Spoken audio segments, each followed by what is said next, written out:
There's no secrets. I'll tell you everything. There are no secrets. It's just shitty work. It's just a lot of shitty hard work. I didn't do anything fucking magical at all. I just kept doing it. I just kept getting kicked in the teeth over and over again and just kept sticking with it.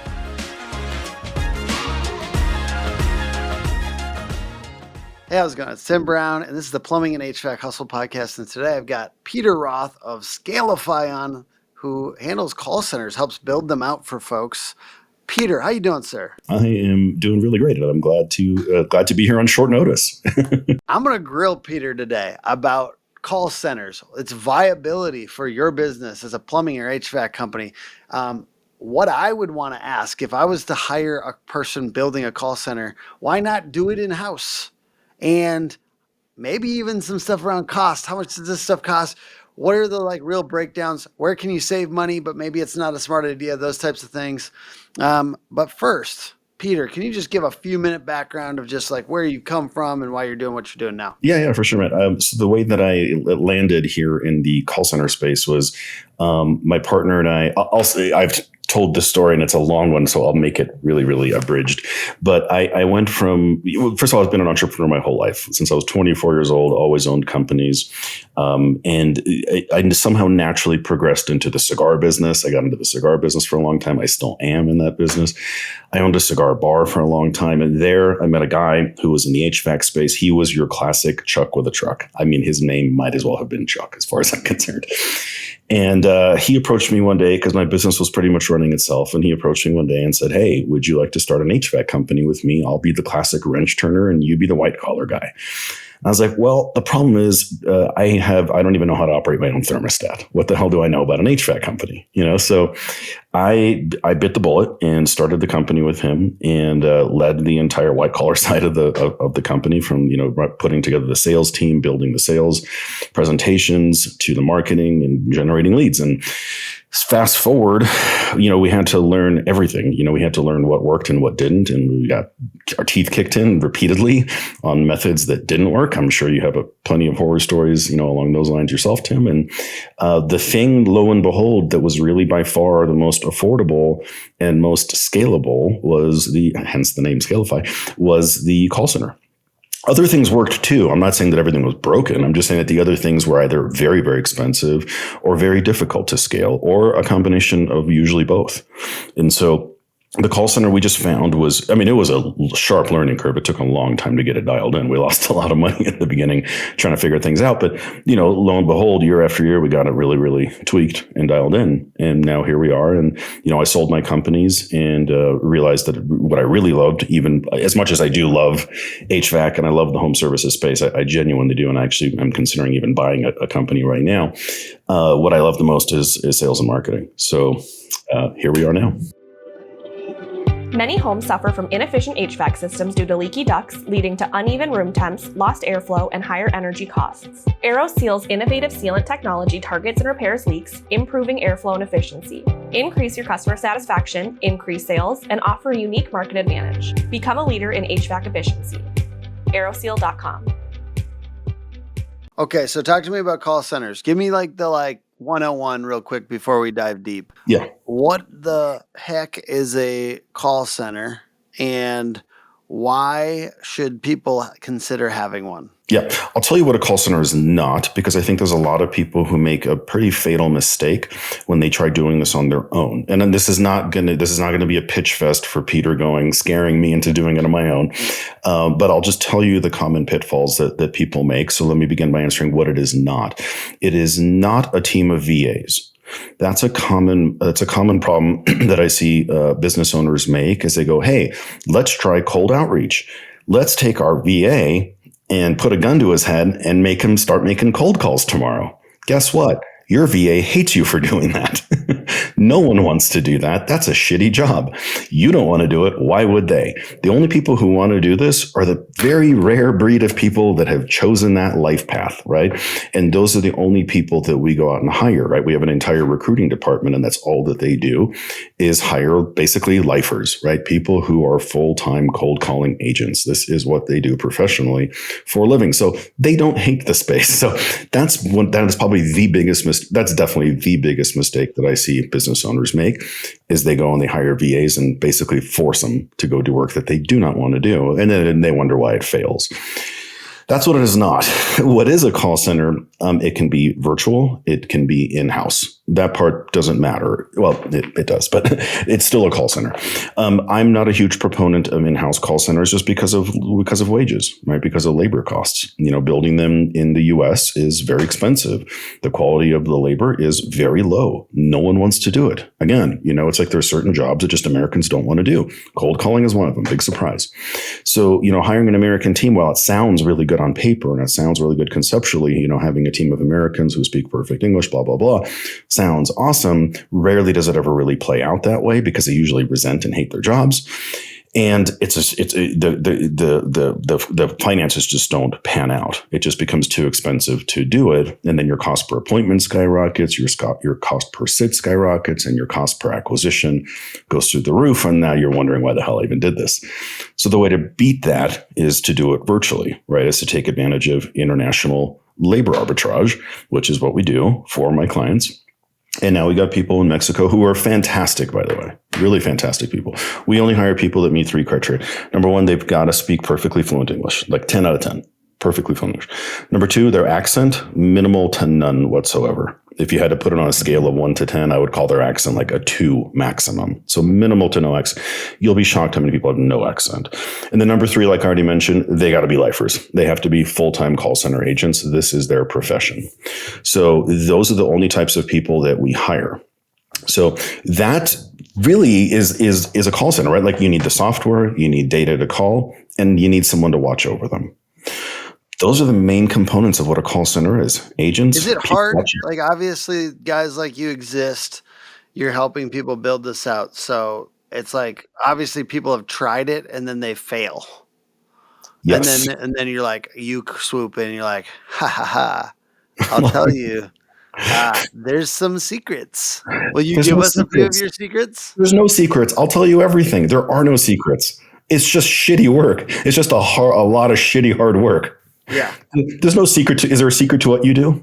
No. No, I love that. That's the funniest. That's actually the greatest quote ever. There's no secrets. There's just a lot of shitty hard work. That's probably true for everything, right? It's true for almost everything. Yeah. Talk to anyone who's super successful. They would tell you, like, I didn't do anything fucking magical at all. I just kept doing it. I just kept getting kicked in the teeth over and over again and just kept sticking with it. I was actually talking to my wife the other day, just to go off on this tangent for 1 second. I was like, I honestly believe if you took, what it took and like the success that we've had so far, most of the people, if you held them both out and it was very clear what you're trading, they wouldn't take it. They'd be like, no, thank you. I don't want to do 10 years of that much work every week and no social life and all these other things. And no guarantee of it even working out at the end. Yes. And most of the time you think it's not going to work. So I think that's right. That's like, I think entrepreneurs can all relate to that for sure. Yes. Now, that was my witty response. That was my canned witty response. Now my real response is, no, there aren't secrets, but I mean, I guess there kind of are, right? Because every business is a lifetime of learning. So if you want to call those things secrets, call them whatever you want, but it's called a lifetime of learning, right? I mean, a surgeon doesn't have secrets. They just had to go to school for 20 fucking years, to learn what they had to learn and do all that stuff. So are they secrets? No, it's just a lifetime of learning that's been accumulated, Yeah. Give me a few of those learnings, like in an overarching way, maybe to share something to somebody that is building it out on their own. Like give me as much as you're willing to share. Get a little uncomfortable with me. I can share you everything. Yeah. Like I said, I will share. There's nothing I would hold back. I would share 2 or 3 like the highest leverage lessons that you feel like are crucial. Sure. In no particular order. So this is in no order. You need good software. Okay, so get what's called a predictive dialer. This is not, anyone can go do this right now. This is also the easiest part, so it's not the part that really moves the needle, but at least you got to start in the right place. So you need it's called a predictive dialer. There's 2 types of dialers. There's what's called power dialers and predictive dialers. A predictive dialer is a fancy term for a multi-line dialer. So when an agent gets on the phone, it's dialing a bunch of lines all at once as opposed to just one. One is power dialer, multi-line is predictive. So that's starting place number 1. Number 2, obviously you need a good script. right? I do see a lot of people screw this up pretty bad. Usually they're too long, and I am way guilty of this myself. It's not to say that there isn't a time and a place for a long script, because they absolutely can work. But generally speaking, I think most of the time people are much better served by using a very brief and concise script that gets right to the point, weeds out the tire kickers, gets to the yes or the no, and then moves on, books the appointment, or moves on to the next call. Brief script is a good one. And I mean, run it through ChatGPT. I mean, thank God we live in a time now where ChatGPT is here to help us. So if you have a script right now that maybe you're dabbling with, definitely run it through ChatGPT. Tell it to, really run it through the script and build, tell it, hey, we're running cold calling teams, large volume. We need this thing to work at scale. And then we need to impart the basic elements of good salesmanship, which is scarcity, exclusivity, and pain. Right? We can't sell anything without there being pain in the first place. So we have to identify what the pain point is, and only then can we try to come up with a solution for that. So make sure, Mr. ChatGPT, that my script meets all of these checkpoints. Then make sure that it's super concise and short. And then get straight to booking the appointment. No dilly-dallying, get straight to booking the appointment. Cut out all the fluff words, cut out all the nonsense. Don't start your script with, hi, is this Bob? Oh, hi, Bob. This is Peter with XYZ Company. Get rid of that right away. Just go right into, hi, Bob, this is Peter with XYZ Company. There's a common mistake that I see people make all the time. As soon as you say, hi, is this Bob? You immediately have just told Bob you don't know who Bob is. And you're wondering if you got the right guy on the phone. And he's now automatically on full alert, assuming you're cold calling him. And now he's got his guard up and he's probably just going to hang up on you. So assume you got the right number, which brings us now to the next point, which is good quality data. You need to be calling good quality data. This depends on what type of business you're in. If you're cold calling for HVAC or cold calling for roofing or home services in general, you can totally get away with just cold calling homeowners in your area. You need to be filtering those homes for the type of homes that you want to be going after. So if you're in roofing, you want roofs that are 10 to 15 years and older. If you're in HVAC, you want homes that are probably 10 to 12 years or older so that their systems are likely to be failing at this point. So you want to be filtering these homes. You want to filter homes that are too inexpensive or people with income that's too low, right? They can't buy your services anyway. And then here's another important tip and trick. You want to stay away. You want to filter age of homeowners as well. So you don't want to be going after homeowners that are younger than 40 or older than 78. Those are not hard numbers. You can massage those numbers a little bit, but roughly, 40s to just mid-ish 70s. You don't want people that are too young because those people they're not your target demographic. They're not the type of people to even pick up a cold call. And they're not the type of people to book an appointment off of a cold call. They're going to go, they're using Tim's service here. They're using the hook agency for good quality SEO, right? They're going to Google or AI, and they're having that, they're going from there to research what companies they want to do business with, but they are not sitting around waiting for a cold call. Whereas older people, 50s, 60s, 70s, they buy vacuums from the Kirby sales guy. You ask an old guy how he gets a vacuum, he'll just look at you like, I guess I just wait for the Kirby guy to come to my door. So they still buy like that. They buy off of infomercials. They buy off of QVC. That's their buyer psychology. So we can play into that. So when you're cold calling, just be aware. Don't call excessively young and don't call excessively old because I got dementia. Great. Keep going with those tips. I love this. Okay. Now, then agents. I don't think that there's real magic in hiring agents. I think a lot of people actually overthink this element. They think that the agents really are the key to success. And while they are incredibly important, I'm not diminishing the importance of good quality agents. That's for sure. That I would tell you that really comes down to your recruiting. You need to be recruiting people very cautiously, very carefully. You need to have a very strict and rigorous interview process where you're really only picking the best of the best. Do not settle for average, because average will not make it even a day. Heck, even the best won't even sometimes make it, because they'll sound great on paper. They'll interview wonderfully. They'll last a day, a week, a month, and then they fizzle out. Happens all the time. Even with us, we're extremely rigorous in our interview process. And even we experience probably about a third of our agents will need to be replaced.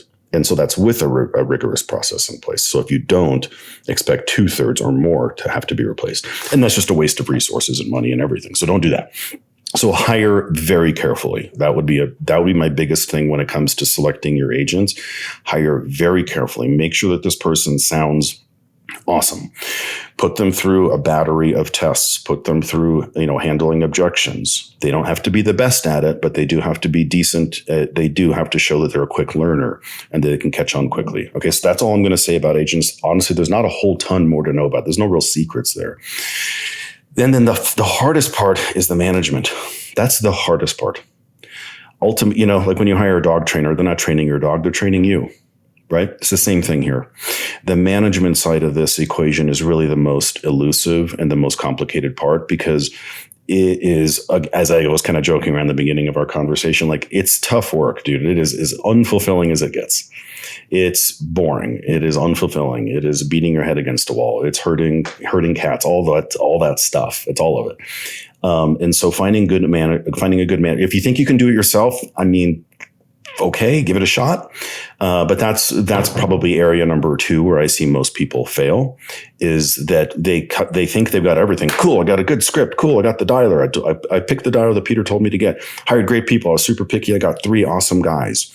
I'm going to watch over them. I'm going to police them every day and make sure they're doing good work. That's the biggest mistake that I see people make, because it requires a hell of a lot more than that. You can't it's like running a construction crew. What are you going to do? Just let them go build a house while you chill out on a golf course? You think that's going to work out for you? No, you need a foreman. You need someone sitting there watching them every minute of every day, or they will destroy the house, period. It will come burning down. That's what I see. And this is not me trying to scare people. This is just the absolute truth, is that's by far the most elusive component. Mm. And I can't tell you any tips. I can't, because there are none. It's just, you have to find someone who that's what they do. Hi, I'm Peter. I'm a full-time call center manager. Hire me, right? Prove it, Peter. That's what you need. Like, there's no particular set of hard skills that are needed for it. They just have to be there, and they just have to be diligent, and they just have to pay attention to detail, and they have to keep a close eye on these agents, and they have to pull them aside if they're making mistakes, and they have to listen to call recordings. Jesus Christ, that's a horrible job.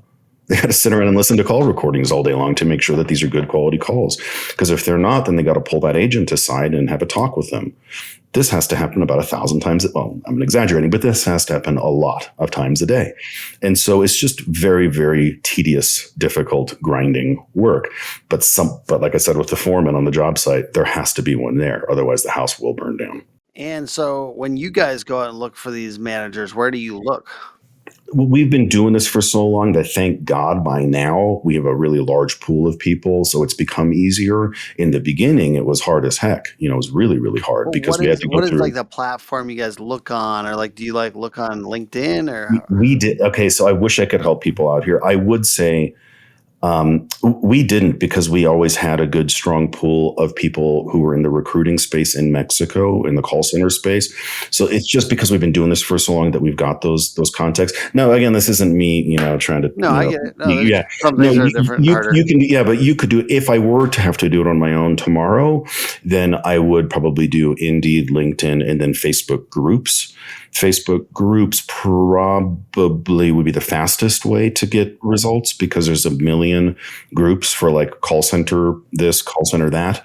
The only problem is that, once again, if you put a post up there, hey, looking for a call center manager, you can imagine, RIP your inbox. It's going to be flooded with garbage, and it's going to take up, again, not me trying to scare you, but it is going to eat up a ton of time to filter through. Is it Mexico? Is that where it is? I know that's what you do, but is there an alternative option that people could consider for building this out? Yes, 100%. But I would say Latin America. I would say No, I would say avoid anything offshore and stick nearshore. So nearshore meaning Latin America. So anything Latin America, I don't really care. Anything Latin America is fine. Yeah, we have a really great team in Colombia for our technician side of the work. I love Colombia. Why Mexico for you? No reason. No, there is no technical or practical reason. It's just where we kind of got our foothold. And so we just have a strong base of connections there. But otherwise, no, there is no. It seems like Mexico has a lot of people who speak really, really good English, because a lot of them lived here for a long time. But that's not a reason that you should definitely go to Mexico. No, and it's cheaper. Mexico is the most expensive out of all the Latin American countries. So, if you go to South America or even Central America, you'll save money. If I think about HVAC and plumbing businesses, do they Like, talk to me about people that you've talked to recently in that industry. What is it feels like it's a little less common. Yeah. And like, talk to me about why you think that is. Still a lot of money chasing these transactions. There's still really good outcomes out there for sellers. It's good to have someone like us in your corner because we're not emotional, but guess what? When you're selling your business, it becomes emotional, and so it's really good to have an intermediary, there every step of the way. www.sfpadvisors.com. All the contact information is directly on the website. I can tell you exactly why it is. I have this conversation a lot. Call centers are much more common in industries where people have to get their own leads. AKA, that's like solar, right? Like solar is a prime example because solar is all door knockers, and that you get worn out of doing that pretty quickly. And so people then need to replace their door knocking efforts with something different. And there's a reason why they call cold calling digital door knocking, right? So that's like the first place that they tend to look to is cold calling, because it's like almost like a one-to-one replacement for door knocking. So it's just a natural progression. But the reason why I'm saying that is there are certain industries that have to go get new leads every day, because like roofing, solar, these are one and done clients, guys. Like, if you're, when you install that roof, you're not going to hear from that customer probably ever again. Most likely you will never hear from them ever again. Now you got to go get yourself a brand new customer tomorrow. HVAC ain't like that. HVAC guys tend to, for better or for worse, there's a positive side of this and a negative side of this, but they can rely on their existing pipeline.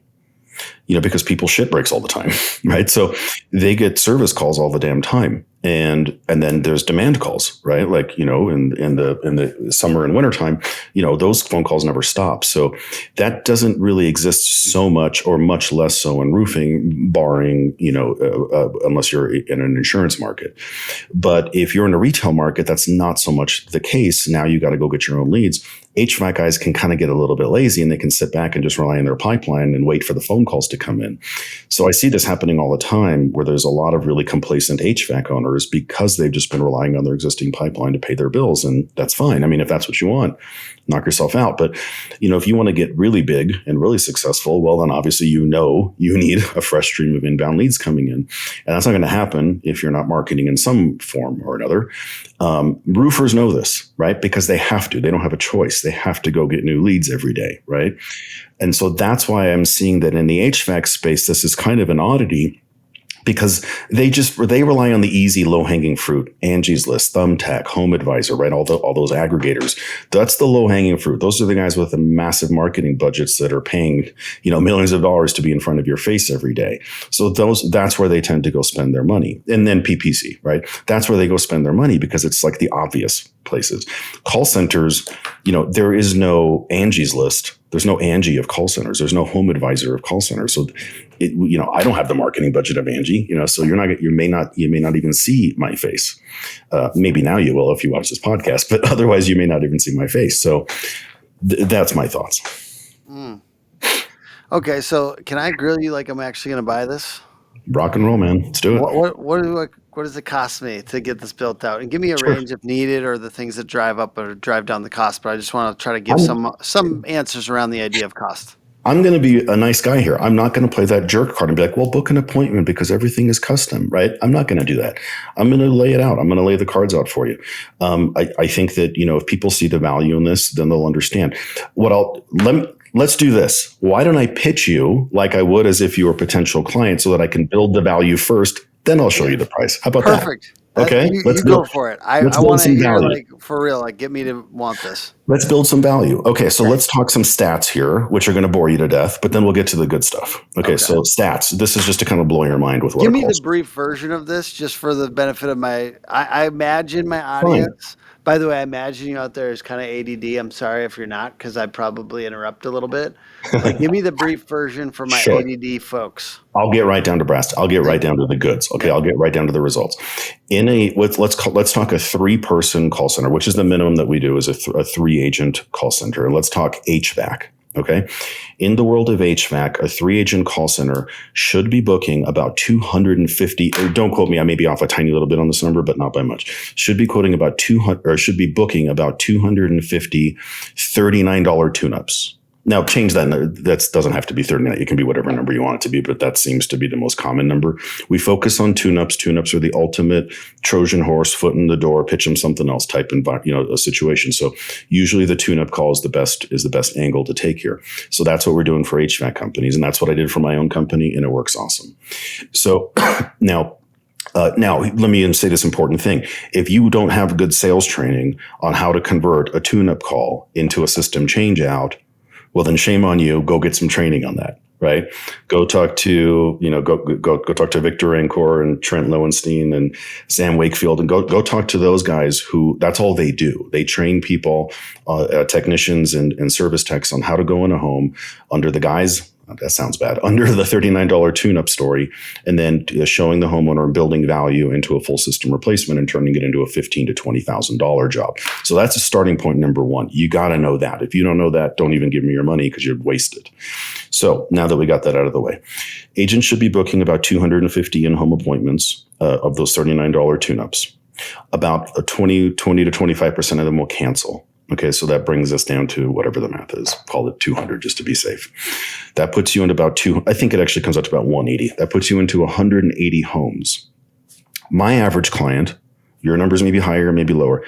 My average client, when they go into a home under a $39 tune-up, will convert 17% of them, 17, will convert 17% of them into a full system change-out. So do the math on that. I'm not fronting on my calculator. So what is that? So 17... It's a very large number, and it's important. So let's say 180 homes times 0.17. So that's 31 system changeouts. Let's say your HVAC company nets. Let's call it a net of $6,000, right? I think the average HVAC company is probably netting about $6,000 on a full system changeout. So times $6,000, boom, $183,000 in your first 30 days of system changeouts. Okay, so there's value drop number one. But remember, I said we're in 180 homes. We go into 180 homes, minus 17% of them, which converted into a system changeout. That still leaves 149 other homes that didn't buy a system changeout. So now you got to ask yourself, what is your blended average? Or actually ask yourself, what is your average service ticket, right? Maybe because those people didn't buy a system, but they either did nothing, they just got the $39 tune-up, or they maybe got a very expensive service ticket done, or anywhere in between. My average client is getting, I think $500 is their average, blended average of every home, either between $0 spent or an expensive service ticket, averages out to $500. So 149 times 500, there's another almost $75,000. Okay, so there's my mic drop moment. I didn't even add those two numbers together. So add those two, whatever it was, 183 plus 74,000, whatever, 250,000, 250. $250,000. There's the mic drop moment. Okay, there's my value build. All right, so $250,000 made on the first month, but you got to know your shit, right? You have to know how to sell these. You have to know how to convert these into these. And all of us are just wondering how much it is now. Yeah, let's get to it. So now on a 3-agent build out, we've got two different costs. So there's a monthly cost of running the actual call center itself. That consists of 4 different parts. You got to pay your agents. You got to pay to have it managed. If you want to manage it on your own, then you don't have to pay me to do that. So you can cut this one out. And then you got to pay for data. And if you already have data, you don't have to pay me for it. And you got to get the software dialer. That's inexpensive. Agents generally in Mexico make $7 an hour. So I think this comes to like $300 a month is 3 full-time agents at $7 an hour. So if you want to write that down, $3,300 a month. Management fee, we're very inexpensive. We charge $9.50 an hour to manage each agent. So that comes out to, I think, like $4,500 a month. And that's a team of 5 managers. You've got the COO, you've got your customer service manager, you've got your quality assurance manager who's listening to every single call, and then they have 2 assistants who work underneath them checking KPIs all the time. So there's a team of 5 running your show for you. So this is not just like one guy sitting around smoking weed all day. No, this is a team of 5 professionals. You let them smoke every once in a while though, right? Whatever I don't know about, they can do. Data, you got to buy data. That could cost, I don't know, $3,000 a month, something like that. Just depends on how much you burn through in your market. Call it $3,000 a month just to be safe. And then the dialer itself, that's inexpensive. That's about $750 a month. That's pretty standard rate for dialers. Okay. That, if you add all those together, I think that comes to right around $11,000 a month. Okay, so there's your ongoing monthly cost to operate a full-time call center, hands off, 100% done for you. You do nothing. But wait, there's more. You got to pay to build it out. To have me build it out, that's where we've got some different packages, different options. And I don't think you're supposed to do the wait. There's more for an additional cost. No, right. I use that totally backwards. Okay. But wait, there's more cost to pay for the cost to build it out. Yes. Yeah. So, and when it comes to the build out, we have a few different options there. Those range anywhere from $30,000 to have everything built out for you with like real high level consulting, high level strategy, coaching, all that stuff, all the way down to $15,000. It's still the same build out. You still get all the same good quality stuff, just less of the personal hand holding coaching stuff. And you just said, just give me a few more like objection like to this answered for folks that are considering this, right? I think you said some people aren't used to, some appointments don't show, things like that. It's not like the same as a referral or even a Google Lead. There's just different quality levels, and you definitely want to be prepared to allow, like culturally, you said it's important that there's alignment. So your people know that they may need to go to something and then move on to the next thing, right? Like if somebody's not there, or like what are the like important caveats so that people know they're going to have to modify their culture a little bit based on this?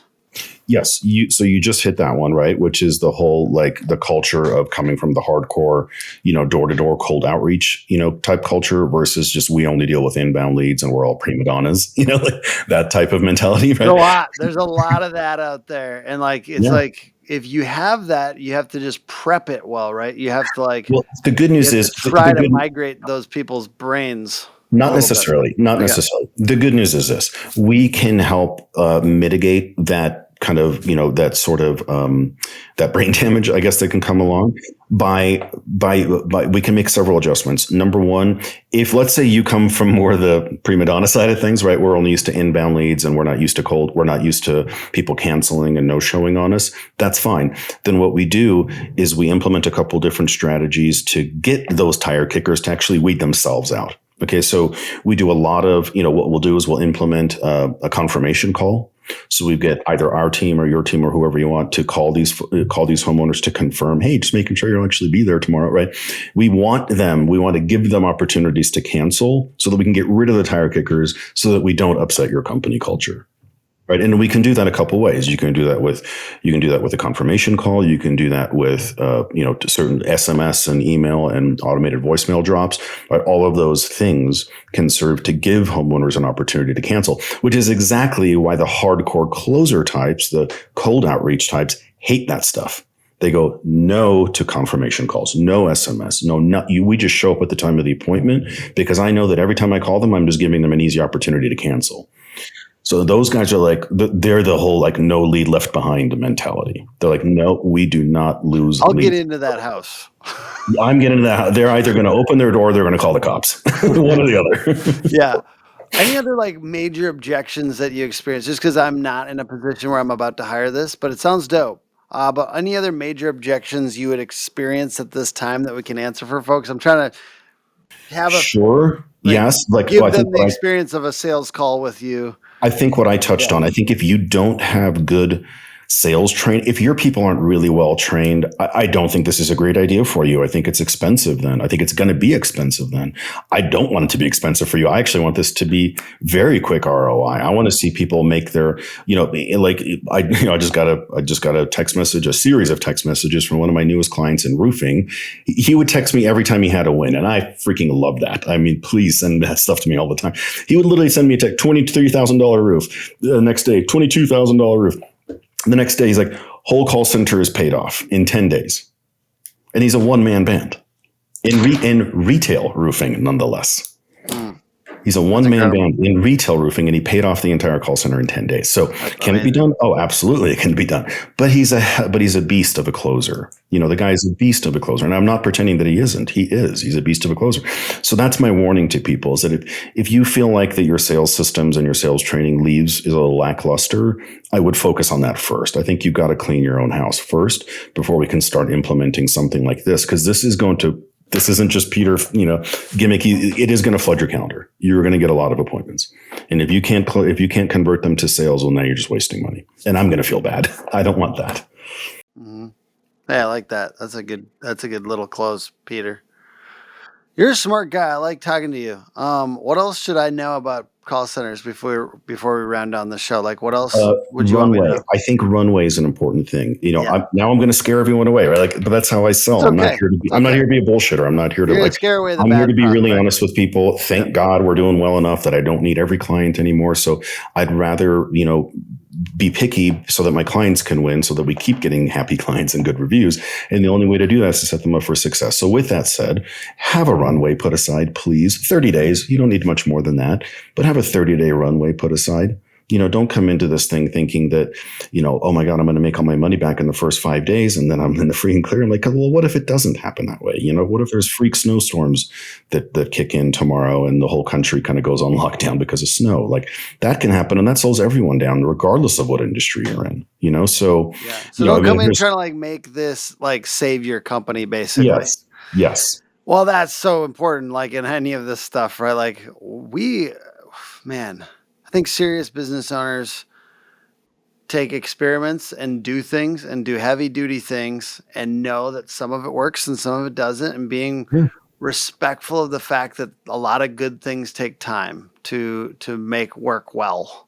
And there's adjustments that we're all going to have to make. So yeah, anyone imagining like any type of marketing or cold outreach or anything like that as CPR for your business is like, I feel like that's just a recipe for disaster. I think a lot of these things are kind of pouring gas on a fire. You got to have a fire first, and then you pour gas on it, right? Like, because if there's probably some other reasons why you might be struggling, i.e., sales process, i.e., maybe you don't have the right people in the key roles to make sure that you're like follow money with effort. Make sure that your effort supports the new initiative that's like kind of a lot of work, right? There's some work. There's probably some work to making sure that this is well spent money, I would guess. Is there anything else that you'd say is effort that they should just make sure to kind of push in as they build? If they did this with you, let's imagine someone's out there is going to do this with you. What are a few pieces of effort that you want to make sure they know that they might need to apply around the edges to make sure this new organ gets healed to the body? 2 things without question. Yep, I can tell you 2 things right away. Number 1 is having a very solid CRM in place that like the back of your hand. If you're afraid of CRMs, I don't even know what to tell you. I'm sorry, I don't know what to tell you, but get unafraid right now. You have to be married to your CRM. Like your CRM is your lifeblood. Your CRM is your marketing machine. Your CRM is what reactivates your entire database. So, and I can't even sell you one. And that's how important I think it is. So your CRM is one of the most important elements. It's the brain if we're referring to it as an organ, it's the brain of your entire operation. So that thing has to be finely tuned and you have to know how to use it. It pains me when I see so many CEOs and company owners who, let me talk to Jessica. Let me get Jessica. She handles my CRM. Let me get her on the Zoom. Okay, but I would much rather I would much rather you be the head guy who knows how to use your CRM and you're the one training other people on it, because you're leaving so much power on the table if you don't know how to take full advantage of that thing. So CRM would be number 1. And then number 2 is a derivative of that, which is having a really strong system in place to recapture no-shows, cancellations. I want to think about it. No, thank you. I got to talk to my doctor. I got to talk to my priest. I got to talk to my wife. Let's talk next week. Let's talk next month. Yeah. That's the biggest bucket of all, right? The people who said no. Most people say no to whatever it is that you're selling. So if you don't have an amazing system in place to try to get those people back, you're leaving ungodly amounts of money on the table. And those are closely tied together with your CRM. So once again, you can't have a conversation about CRM without that. And you can't have a conversation about all those people without CRM. They come hand in hand. Any final tips there for like making sure that I think I just want one more, make sure that this will work. Things that they could do on their side to make it more likely to work. if they were I working think with you? those are my three big things. Those are my three big things. Now, obviously, you have to have the right players, right? But that comes down to sales training. That's, I think, part and parcel of the same conversation. So, having the right players who actually know how to convert these deals and turn them into closed deals. Well, that's obvious, right? If you don't have that, then why would you waste your money on this, or any marketing for that matter, right? I mean, that's step number one. Step number two is definitely, have a CRM system in place so that you can start managing all of these appointments as they start coming in. And what are you going to do with all these leads? And then step number three is the hardest one. I agree. Step number three is the hardest one, which is how to manage that bucket of people that said no to whatever, in whatever way they said it. That's the hardest one. That's the one that can take you. That's the one actually where I really enjoy working with business owners the most. And that's when we kind of talked about my different packages that I offer, that from 30,000 to 15,000. That's one of the differences. Is that's where I spend an inordinate amount of time with the owners, is cleaning up their systems or developing systems for them to really have a really rock solid system in place to recapture that bucket of the no's. And I want to think about it in cancels and no shows, because that's a garbage load of people that you're leaving behind. And that's where I like to spend my time, is helping people fine tune that, because I have found almost no one has a good system in place. I can't tell you the last time I talked to someone that did have a good system in place. Okay. Well, where could somebody go to get started here, Peter? Just come to my website, scalifyco.com. It's pretty simple. Scalifyco.com. Thank you so much for sharing all your wisdom. Thank you. I think this is a little, just for people, if you didn't watch any of my other episodes, we almost went a little bit deeper into this specific product or service than I normally go. I just feel like this is one of those things where it's not that many people that build out call centers for you. There's some, but I think to go a little bit deeper on almost like a sales call, I think is hopefully useful to y'all. So a few of you need to get at Peter now and make this happen, and let him know that you found out about it through this show, so he can kind of understand that this being useful on these shows is useful to him. And I appreciate you for being on, Peter. Thank you so much. Thank you. I'm going to end the podcast just with giving a recent experience that people have had with Hook Agency. And honestly, I'm super grateful. We just got a review from Marcus Sheridan on who wrote They Ask You Answer. Favorite marketing author of mine. He came in through ChatGPT he found us through ChatGPT, and he's since become a customer. He says, I run a swimming pool company, and a few years ago, we tried paid advertising on Google. True story, we spent $120,000 in 1 year and didn't get a single sale from it.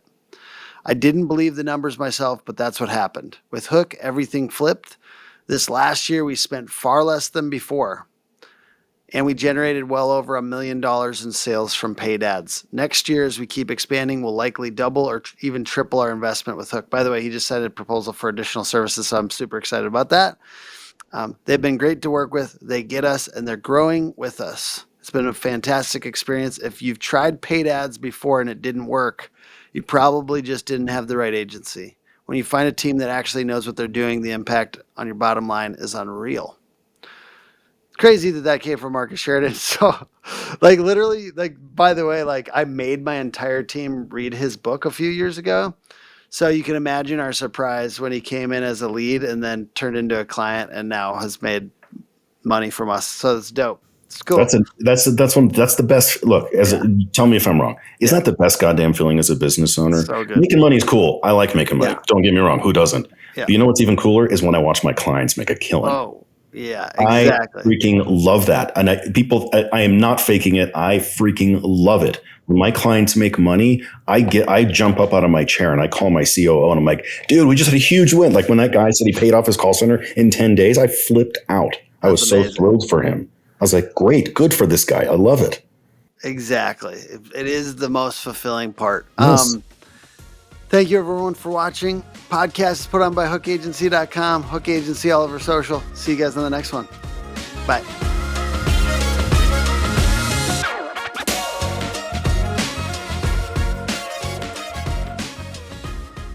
I can't commend Hook Agency enough on just the experience. We're talking about plumbing experience, but the experience we've had overall working with your team members on this project, they really draw out ideas that otherwise I didn't even think of, which is incredible. So thank you guys for being a valued partner of the Family Plumber. I really appreciate that.